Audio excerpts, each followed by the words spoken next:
दिन पहले मैंने किताब पढ़ी, कॉन्शियसनेस इंजीनियरिंग। दोस्तों, कमाल की किताब है, फ्लिपकार्ट पे अवेलेबल है, ऑनलाइन अवेलेबल है। लेकिन आज ये जो हम इंटरव्यू लेंगे वो उस किताब से बहुत बढ़कर है।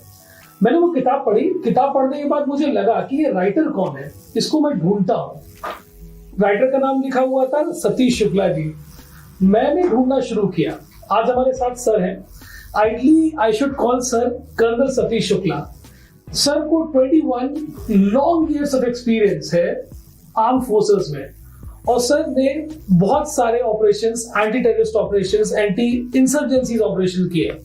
लेकिन यहां पे उनका इंट्रोडक्शन खत्म नहीं होता है। हमने इनसे पूछा कि सर आप अपने नाम के आगे अपना डेजिग्नेशन क्यों नहीं लिखते, तो सर का बहुत इंटरेस्टिंग आंसर था। सर का कहना है कि 21 साल वहां तो 23 साल उसके बाद भी, और उसमें जो सर ने किया है वो सोचने समझने और जानने लायक है, और हम सीख सकते हैं कि वो एनर्जी इनको कहां से मिल रही है। सर ने जॉइंटली 70 पेटेंट्स सर ओन करते हैं। मुझे लिखना पड़ गया कि सर ने क्या क्या किया है, सुनिएगा ध्यान से। सर ने satellite and cable TV business में महारत हासिल की, उसको उसमें एक बड़ा नाम बने। साथ ही साथ टेलीकॉम सेक्टर में सर ने काफी काम किया और वहां पे भी एक बहुत बड़ा नाम है। रिन्यूएबल एनर्जी, माफ करिएगा, रिन्यूएबल एनर्जी में सर के पास 70 पेटेंट्स, जो मैंने कहे थे शेयर्ड पेटेंट्स हैं। और साथ ही साथ सर ने 2 वंडरफुल किताबें लिखी, जिसमें से एक वो किताब है जिसकी वजह से हम यहाँ बैठे हुए हैं। अब इस इंटरव्यू में मैं कम बोलूंगा और ज्यादा सुनने की कोशिश करूंगा, और आप भी ध्यान से सुनिएगा कि इतना सब काम करने की एनर्जी कहां से आ रही है सर। अब एनर्जी, बेसिकली एनर्जी तो चारों तरफ ही है, हमारे अंदर भी है। ये सिर्फ ये है कि हम लोग इस एनर्जी को खर्च कर देते हैं बेफजूल के एक्सरसाइज में या एक्टिविटीज में, या अधिकतर हम लोग ऐसे विचारों में उलझे रहते हैं सारा जीवन भर, जिसके कारण से हमारी ये एनर्जी क्षीण हो जाती है, डिसिपेट हो जाती है। और फौज से ज़्यादा बाहर आने के बाद मुझे जो ये सारा एनकरेजमेंट मिला, या कह लीजिए दिशा भी मिली, वो सब अध्यात्म के तरीके से मिली है। अध्यात्म का रास्ता अपनाने में बहुत बार लोग कहते हैं कि हम अध्यात्म का रास्ता तब लेंगे जब हम एक बार फाइनली रिटायर हो जाएंगे लाइफ में। बट मेरी उम्र कोई ज़्यादा नहीं थी। मैं जब फौज छोड़ी तो I was 41 years of age, 41 साल को ज़्यादा नहीं होती, इसीलिए एक दूसरा करियर सोचने के लिए आदमी स्वाभाविक रूप से सोचना शुरू कर देता है। लेकिन लगभग उसी के 1-2 साल के अंतराल में ही मैं सहयोग में आया। तो सहयोग में आने के साथ साथ मैंने ये रियलाइज़ किया कि असल में यही सब कुछ है, बाकी सब जो है वो इंसिडेंटल मान लीजिए, वो तो इसके इर्द गिर्द है। और सहयोग का एक जीवन, अपने जीवन का एक मेन जो इसको कहते हैं मुद्दा बन गया हुआ है अभी। और दिन रात कोशिश यही रहती है कि ये जो अनुभव हुआ हमें परमात्मा से, ये जो एक किस्म से हम लोगों को अनुभूति प्राप्त हुई, उसी चीज़ को हम लोगों में बांटें, लोगों के साथ शेयर करें। और ये भी देखने में आया जितना बांटते हैं उतना हम एनर्जाइज फील करते हैं, बिल्कुल अंदर से भी अच्छा लगता है।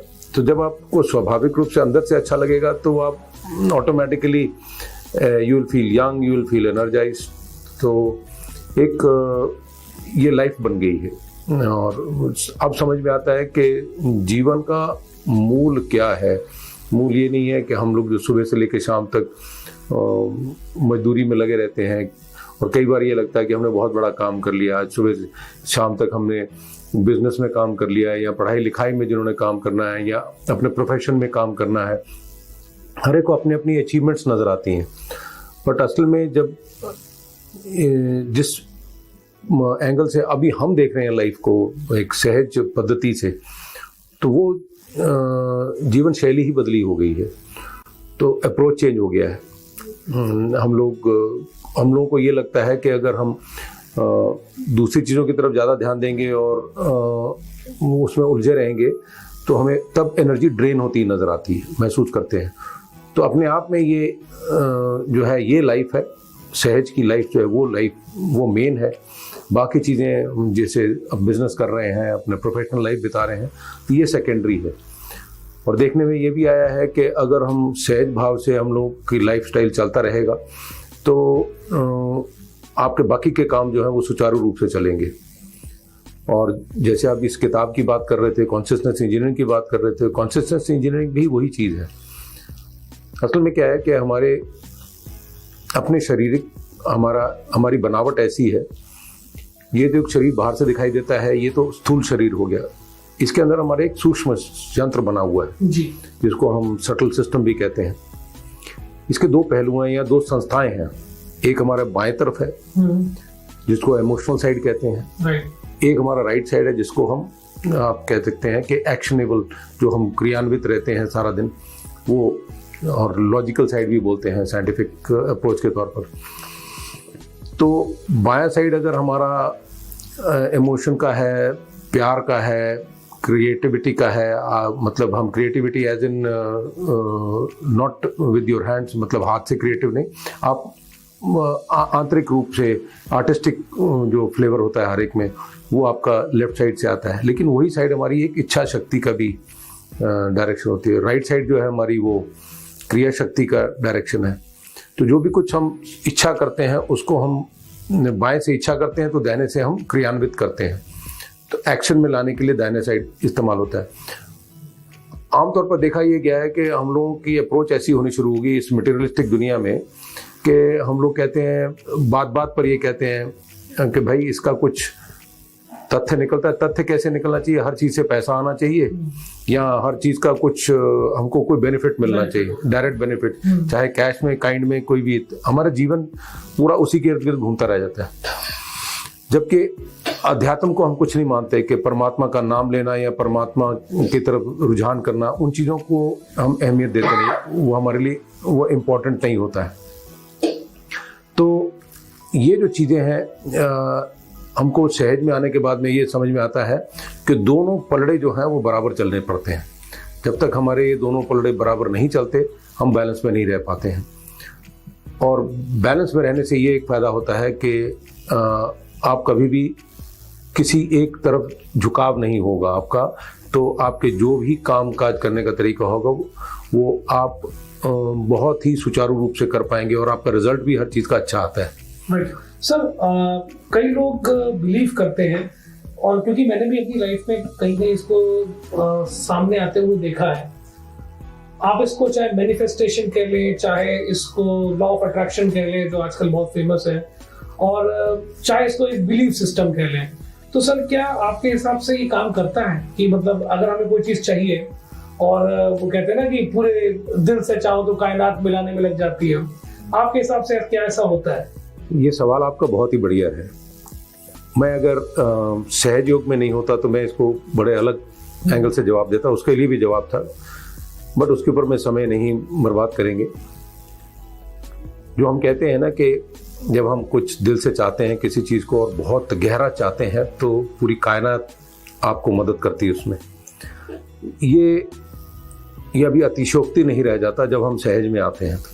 अच्छा सर, हम लोग एक जिस समय अध्यात्म की वो स्थिति प्राप्त कर लेते हैं और सहज में बहुत आसानी से प्राप्त हो जाती है, इसलिए नाम भी सहज है, बिना परिश्रम के। लेकिन इसमें श्री माता जी निर्मला देवी ने बहुत अच्छी चीज़ मराठी में कहा हुआ है, एड़िया कबालियाचे काम न हो। ये ऐसे वैसों का काम नहीं है, मेहनत भी करनी पड़ती है। नाम बेशक सहज है लेकिन मेहनत करनी पड़ती है। तो हम ये मान लें कि मेहनत करते करते आप उस स्थिति पर पहुंच गए हैं जहां हमारी गुरु, हमारी माँ ने हमेशा चाहा है कि हर व्यक्ति पहुंचे। तो वो मेहनत करते हुए आप विराट का अंग प्रत्यंग बन जाते हैं। अब विराट क्या है? सारी कायनात वो विराट है। बिल्कुल, विराट का रूप जो है वो कायनात का ही एक रूप है। जिस समय हम और वो एक रूप हो गए, जब आपकी इच्छा नहीं रह जाती, वो उसकी इच्छा के अनुरूप आप काम करते हो, तो स्वाभाविक है कि उसकी इच्छा और आपकी इच्छा एक रूप होकर के काम करती है। जो चीज़ आप चाहेंगे, अगर आपने बिना अहंकार के, बिना किसी अहम भाव के अपने इस चीज़ को चाहा है, जैसे शुरू में हम बात कर चुके हैं कि हमारे जो लेफ्ट साइड है वो शुद्ध इच्छा का हाथ है और राइट साइड जो है क्रिया का हाथ है। तो शुद्ध इच्छा कौन सी होगी? जो उसके दरबार में मंजूर होगी, जो उनके हिसाब से, उनके ऑब्जेक्टिव के हिसाब से चलेगी, जो परमात्मा का ऑब्जेक्टिव है। तो परमात्मा का ऑब्जेक्टिव क्या है? कि प्रेम सबके हर हृदय में पहुंचना चाहिए। कोई भी काम एक व्यक्ति कर रहा है, जब उसका यंत्र बन के करता है, विराट का अंग प्रत्यंग बन के काम करता है, तो ये स्वाभाविक सी बात है कि वो कायनात पूरी आपकी मदद करेगी। हम लोगों ने इसको असली में होते हुए भी देखा है बहुत बार। कई बार हम सहज योग के प्रोग्राम्स करने निकले होते हैं, मौसम खराब हो रखा होता है। एक बार हम लोग CISF की एक टुकड़ी को प्रोग्राम करवा रहे थे जी, यहीं दिल्ली के पास में। वो एयरपोर्ट पर जो सिक्योरिटी देते हैं, तो उनके कोई 200-250 के करीब आदमी थे। ये आज से कोई 7-8 साल पहले की बात है। बादल इतने काले घिरे हुए, बारिश हो रही थी। हम जब वहां पहुंचे, मूसलाधार बारिश चल रही थी। प्रोग्राम करना है, हमें पूरा विश्वास है कि जब भी हम प्रोग्राम करने के लिए निकलते हैं, चाहे आंधी आए, तूफान आए, आप जैसे ही कार्यवाही शुरू करेंगे, सब कुछ थम जाता है। और ये मतलब कहने के लिए नहीं है, कभी भी आपको मौका मिले आपको लेके चलेंगे, दिखाएंगे कैसे प्रैक्टिकली होगा। तो वहाँ पर जैसे ही हम लोग गाड़ियों से निकले हैं, वो उनके इंचार्ज ने आके पूछा कि साहब यहाँ तो बारिश हो रही है, तो कैसे होगा? हमने कहा सबसे पूछिए, जवानों से, सब लोगों से पूछिए, करना चाहेंगे? कहते नहीं साहब, वो तो तैयार बैठे हैं। हमने कहा तरपाल बिछाइए, शुरू कर दीजिए। तो जवान आए बाहर, उन्होंने स्टेज बनाया हुआ था, माइक रखा था। सबसे पहला सवाल हमने जवानों से ये किया, और जो उनके ऑफिसर्स थे उनसे पूछा कि क्या आप ये प्रोग्राम करना चाहते हैं? कहते साहब बिल्कुल करना चाहते हैं। इच्छा से, स्वेच्छा से करना चाहते हैं? जी साहब बिल्कुल करना चाहते हैं। ओके, करना चाहते हैं तो एक काम कीजिए, दोनों हाथ खुले रखिए और मन ही मन परमात्मा से, जो पूरी कायनात को देखता है, उससे दुआ कीजिए कि जब तक हमारा ये प्रोग्राम चले तब तक कोई खलल ना हो बीच में। 2 घंटे प्रोग्राम चला। काले बादल लटके हुए थे, जैसे कि अभी बरसे, अभी टूट करके पड़ जाएंगे, लेकिन एक बूंद नहीं गिरी। वाह। जैसे ही आखिरी सवाल 2 घंटे के बाद में उनको सब कुछ करवाने के बाद में हुआ कि सब लोग खुश हैं, सबने अच्छा महसूस किया, सब कुछ हाँ हो, कुछ एक सवाल थे उनके जवाब दे दिए। जब कहा कि ठीक है फिर मिलेंगे, जय हिंद बोलते ही, मतलब हमको इतना समय नहीं मिला ना जवानों को कि वहां से उठ करके अपने टेंट तक जा सके, ना हम लोग भाग करके अपनी गाड़ियों तक पहुंच सके। इतनी तेज से बारिश शुरू हो गई, लेकिन 2 घंटा एक बूंद नहीं गिरी। And this was not the first time. स्कूलों में प्रोग्राम कराते हैं, स्कूल के बच्चों को कहते हैं बारिश हो रही है, चिंता मत करो, बैठो आकर के शुरू कीजिए प्रोग्राम। तो ये हो क्या रहा है? ये सारी कायनात आपकी मदद कर रही है, लेकिन किस चीज के लिए मदद कर रही है? अगर मैं सोचूं कि कुछ गलत काम करने के लिए मैं निकल रहा हूं, तो कायनात तब भी मेरी मदद करेगी। हो सकता है ऐसा कोई मिल जाए जिसको शायद उसकी भी मदद मिल जाए, लेकिन हमारे इस, जिसको कहते हैं हमारे संसार में, हमारी सहज की दुनिया में, इसमें हम उसकी मदद नहीं मांगते कि कोई गलत काम हमसे हो, वो मदद नहीं। लेकिन जो सहज का काम है, वो परमात्मा का काम जो है, उसके लिए जो मदद चाहिए वो मिलती रहेगी।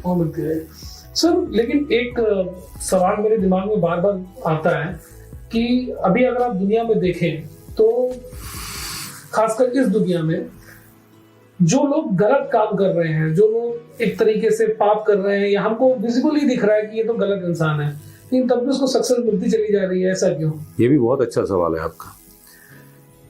श्री माता जी ने एक लेक्चर में बताया 1979 में कि अब कलयुग खत्म होने का समय आ गया, कृतयुग शुरू हो गया है, और उन्होंने बोला जल्दी ही सतयुग भी आ जाएगा। आमतौर पर हमने ये पढ़ा था कि एक एक युग को कई हजारों वर्ष लग जाते हैं जी। लेकिन ये कृतयुग का समय जो उनके स्पीचेस से हमको जानने में मिला, 79 से 99 के बीच का ही ये 20 साल जो एक मतलब हमें समझ में आया, क्योंकि 99 से सतयुग शुरू हो चुका हुआ है। अच्छा। हाँ, उन्होंने डिक्लेयर किया कि सतयुग शुरू हो गया है, और 99 में डिक्लेयर किया कि सतयुग अब शुरू हो गया हुआ है। लेकिन ऐसे टाइम पर क्या होता है, कभी भी कोई क्लियर डिलिनिएशन नहीं होता, ये ब्लैक एंड व्हाइट डिमार्केशन नहीं है, ये 2 कंट्रीज का बॉर्डर लाइन नहीं है कि यहाँ पर खत्म हुआ तो यहाँ से शुरू हो जाएगा। ओवरलैप टाइम चलता है। हम ऐसे समय से गुजर रहे हैं, अभी मानव जाति ऐसे समय से गुजर रही है, जो शैतान की दुनिया में रहने वाला व्यक्ति है वो हैवानियत, शैतानियत करेगा। आज पूरे संसार में देख रहे हैं हो रही, उसकी इच्छा की भी पूर्ति होगी, वो अपना करता जाएगा, लेकिन वो फिर उसी दिशा से कहाँ जाएगा ये उसको मालूम है। उसका अंत क्या होने वाला है शायद उसको मालूम होगा, नहीं मालूम है तो ये बाकी लोग जो अध्यात्म की दुनिया में हैं उनको ये मालूम है कि इसका अंत कहाँ होने वाला है। लेकिन साथ ही साथ जो व्यक्ति परमात्मा के साम्राज्य में जाना चाहता है शुद्ध इच्छा रखते हुए कि उसको परमात्मा का सानिध्य चाहिए है, परमात्मा का साथ चाहिए है, यही समय है। सिर्फ उसने शुद्ध इच्छा करनी है, इतनी तेज रफ्तार से उसको मिलेगा जितनी तेज रफ्तार से उसको जीवन में आज तक कभी मिला ही नहीं कुछ भी। अच्छा, मतलब कहने का मात्र शुद्ध इच्छा करने से। अब शुद्ध इच्छा कहां से आएगी? हृदय से आती है, आपके डीप सीटेड डिजायर से आएगी। जब वो आपके हृदय से ये शुद्ध इच्छा आएगी तो आप देखेंगे कि उसको वाकई में जल्दी प्राप्त होनी शुरू हो जाती चीजें। और हमने बहुत सी चीजें देखी हैं। फिर हमारी लाइफ जो है ना, हर क्षण आपके साथ में मिरेकल्स होने शुरू हो जाते हैं। ऐसे मिरेकल्स होंगे कि आप हैरान होंगे। फिर एक आदत पड़ जाती है। आदत ऐसी पड़ती है कि अब आपको पता चल गया है कि अब आपका जीवन दूसरी पटरी पर चला गया है। सर, इसमें एक चीज जो मतलब आपकी बात बिल्कुल सुनते सुनते मेरे रोंगटे खड़े हो रहे थे, क्योंकि मैं ये जो मैजिक है, इसको मैं मैजिक ही बोलूंगा दोस्तों, जो शायद जिसने महसूस नहीं किया उसको समझ में नहीं आया। क्योंकि सर मैं भी आपको बताऊं, अभी तो खैर आपने तो बहुत कुछ अचीव किया है, मैंने तो कुछ शुरू किया है अपनी जर्नी, लेकिन मुझे ऐसा लगता है कि जो इच्छा है वो ट्रांसमिट हो रही है, सुन रहा है कोई। ऐसे लोग मिल जाते हैं एकदम से रास्ते में चलते हुए, आज आप मिल गए, पता नहीं कैसे मिल गए, जहां पे वो फ्रीक्वेंसी मैच हो जाती है और आपको 100 मीटर की ही एक मतलब दूरी दिखाई पड़ रही है, और फिर आप जैसे ही पार करते हो पता नहीं 1 किलोमीटर दूर का रास्ता लेके फ्लैश लाइट लेके कोई और खड़ा है। तो वो कौन है? वो ईश्वर ही तो है जो किसी और को एनर्जी देके भेज रहा है। तो सर ये आपने बहुत अच्छी बात कही, लेकिन सर ये जो शुद्ध इच्छा है, क्या ये यहीं तक है कि हमने मान लीजिए कोई अच्छी डीड करने की सोची और अपने मन से सोच लिया, तो क्या यही है कि इसका कुछ और भी आगे हम शुद्ध इच्छा के बारे में समझ सकते हैं? अगर शुद्ध इच्छा की को हमने किसी तरीके से डिफाइन करना हो, मतलब उसको परिभाषा देनी हो, देखिए पहले जैसे इकोनॉमिक्स में क्या कहते हैं, वॉन्ट्स आर नॉट सेशिएबल। आप जो आपकी इच्छाओं की पूर्ति नहीं कर सकते हैं, ये हमारे अर्थशास्त्र का ये एक डेफिनेशन है। तो वो कौन सी होती हैं? वो वैसी इच्छाएं कौन सी होती हैं? वो इच्छाएं ये होती हैं कि आज आपने एक चीज अचीव कर ली, चाहे वो मटेरियलिस्टिक है, ओहदा है, पदवी है, क्वालिफिकेशन है, वो सब जब आप एक चीज अचीव कर लेते हैं आप वहीं पर रुकते नहीं है। आप कहते नहीं मुझे अभी ये चाहिए, उसके बाद में ये चाहिए, यहाँ तक कि मान लो अब तो ऐसे संसार से हम ऐसे संसार में रह रहे हैं, ऐसी दुनिया में रह रहे हैं कि आपने एक घर भी बना लिया। पहले तो लाले पड़े होते हैं एक व्यक्ति को 2 वक्त की रोटी के। जब 2 वक्त की रोटी मिल जाती है तब उसको मालपुए चाहिए। जब मालपुए चाहिए तो फिर रोज होटल में खाना चाहिए, 5 स्टार होटल में चले जाएंगे। घर बन गया, पहले घर बनाने की वो नहीं था, संसाधन नहीं थे। अब एक घर बन गया, नहीं चलो बन गया है तो मैं एक और क्यों ना बना लूं, फिर एक कोठी क्यों ना बना लूं। मतलब एक ही तरह की चीज की भी पूर्ति नहीं हो रही है, उसके अंतर तृप्ति नहीं हो रही है। पूर्ति तो होगी, तृप्ति नहीं हो रही है। तो these are not pure desires, pure wishes. अब प्योर डिजायर जो होती है वो ऐसी होती है कि जब आपको आंतरिक रूप से तसल्ली हो। वो कैसे होगी? हमने ये देखा है कि आंतरिक रूप से तसल्ली हमें तब मिलती है जब हम एक दूसरे के साथ में प्रेम बांटते हैं।